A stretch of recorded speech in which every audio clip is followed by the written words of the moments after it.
नमस्कार, आपलं स्वागत आहे जीडीसी अकॅडमीमध्ये. मित्रांनो, काही दिवसापूर्वी तुम्हाला एक माहिती दिली होती. नाशिक केंद्र यूपीएससीने अलोकेट केलेलं आहे, जेणेकरून जे उत्तर महाराष्ट्रातली जी लोक आहेत, विद्यार्थी आहेत, ते उमेदवार आता नाशिक जिल्ह्यामधला सुद्धा केंद्र निवडू शकतात.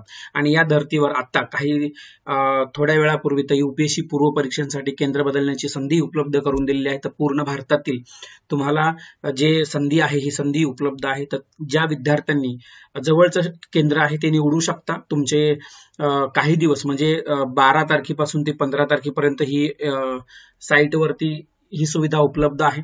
त्या विद्यार्थी जे कॅन्डिडेट आहेत यूपीएससीचा पूर्व परीक्षेचा फॉर्म भरलेला आहे त्या विद्यार्थ्यांनी साईटवर जायचं आहे आणि त्या साईट मी तुम्हाला डिस्क्रिप्शन बॉक्समध्ये देतो. ती तुम्ही तिथून क्लिक केली तरी तुम्हाला डायरेक्ट जाता येणार आहे. तर याच्यामध्ये तुम्ही जायचं आणि आपलं स्वतःचं केंद्र बदलून घ्या. तुम्हाला जर आता खास विशेष म्हणजे काही दिवसापूर्वी जसं मी सांगितलं होतं एका व्हिडिओमध्ये की नाशिक केंद्र हे अलोकेट झालेलं आहे त्या विद्यार्थ्यांसाठी उत्तर महाराष्ट्रातल्या. तर त्या विद्यार्थ्यांनी आता नाशिक केंद्र हे एक चॉईस करू शकता. म्हणजे तिथे तुम्हाला उपलब्ध ऑप्शन असणार आहे नाशिक केंद्रावरचं. तर ते केंद्र तुम्ही जा, ते नाशिक केंद्र निवडा. हे आपल्या उत्तर महाराष्ट्रातल्या विद्यार्थ्यांसाठी फार आनंदाची गोष्ट आहे. त्याच्यामध्ये सांगितलेलं काय आहे तर बघा, आजचं हे डेट आहे, आज 9 जुलै आणि 9 जुलैचं हे जे काय आहे नोटिफिकेशन तुमच्या समोर दिसत आहे. या नोटिफिकेशन मध्ये सरळ सरळ सांगितलेलं आहे जी एक्झाम होणार आहे येणारी युनियन पब्लिक सर्व्हिस कमिशनची.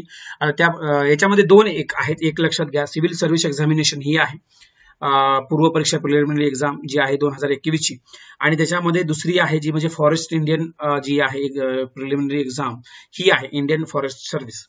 तर ह्या दोन एक्झामसाठी तुम्हाला ज्या रविवारी होणार होत्या त्या रविवारी आता याच्यामध्ये काय बदल करण्यात आला ते तुम्हाला इथं सांगतो.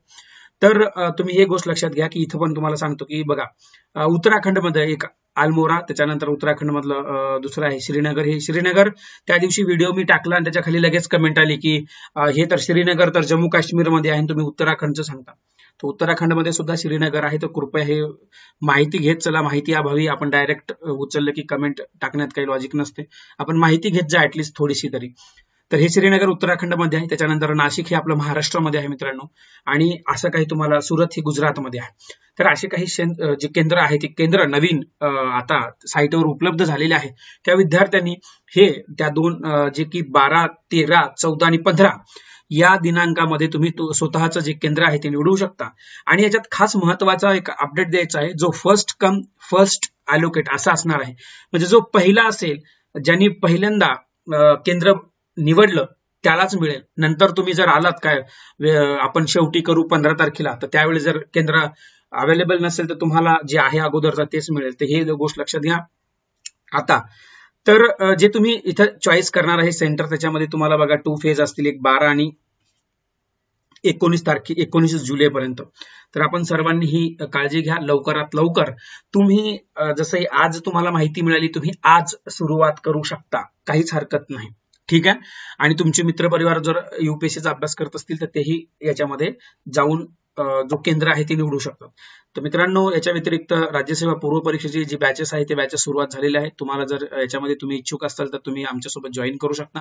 जसं मी तुम्हाला सांगितलं की ही बॅच सुरुवात झालेली आहे, ज्याच्यामध्ये कंबाईन फोकस आहे. आणि कंबाईन मध्ये तुम्हाला राज्यसेवा पूर्व परीक्षा, मुख्य परीक्षा आणि कंबाईनच्या पूर्व आणि मुख्य ह्या दोन्हीचे जे विश्लेषण असणार आहेत, पीवायक्यू डिटेलमध्ये अनालिसिस घेतोय सध्याला. रोज 11 वाजता आपलं हे सेशन असते, तुम्ही इथे जॉईन करू शकता मला सकाळी. तर हे इंडियन पॉलिटीवरती आहे. त्याच्यानंतर तुम्हाला जर अजून जे अनअकॅडमीने एक ऑफर दिलेली आहे त्या ऑफरला तुम्ही नक्कीच आजही स्टील तुम्ही ऍडमिशन घेऊ शकता, सबस्क्रिप्शन करू शकता. तुम्हाला जर 2021 आणि 2022 साठी तुम्ही अभ्यास करत असाल, जीडीसी लाईव्ह हा कोड वापरायच्या मधला तुम्हाला जी काय अमाऊंट आहे ते तुम्हाला इथे दिसतच असेल. तर ही जी ऑफर आहे, म्हणजे जर तुम्ही 12 महिन्याची ऑफर घेतली तुम्हाला 2 महिने उपलब्ध आहे. जर 24 महिने असतील तर तुम्हाला 3 महिन्याची उपलब्धता आहे. ते एक्स्ट्रा म्हणजे 27 महिने होतील आणि इथे 14 महिने होतील. अशा पद्धतीचा हा एक बेनिफिट असणार आहे. बॅचेस ऑलरेडी सुरुवात झालेली आहे. तर बॅचेसमध्ये तुम्हाला ईएमआयचं सुद्धा ऑप्शन आहे. ईएमआय मध्ये तुम्ही 3 महिन्याचे ईएमआय करू शकता, 6 महिन्याचे करू शकता, 9 महिन्याचे करू शकता, 12 महिन्याचे करू शकता. आणि त्याच्यामध्ये जे जीडीसी लाईव्ह हा कोड विसरायचा नाही, कारण तुम्हाला इथं 1500 रुपयाचा लगेच बेनिफिट मिळतो. आणि क्रेडिट पॉईंट असेल तर अजून कमी होतं, लक्षात घ्या. आता उद्यापासून काही बॅचेस सुरुवात होत आहे 10 जुलैपासून. तर याला तुम्ही जास्तीत जास्त शेअर करा, हे विद्यार्थ्यांपर्यंत पोहोचवा. हे आपल्याला हे फ्री मध्ये तुम्हाला उपलब्ध करून दिलं, याचा तुम्ही जास्तीत जास्त बेनिफिट घेऊ शकता. ठीक आहे. याच्या संदर्भात काही डाऊट आला तुम्ही डायरेक्ट मला विचारा. तर हे तुम्हाला मी अपडेट ऑलरेडी दिलेलं आहे. चला भेटूया आपण पुढच्या पुढच्या अपडेटमध्ये भेटू. धन्यवाद.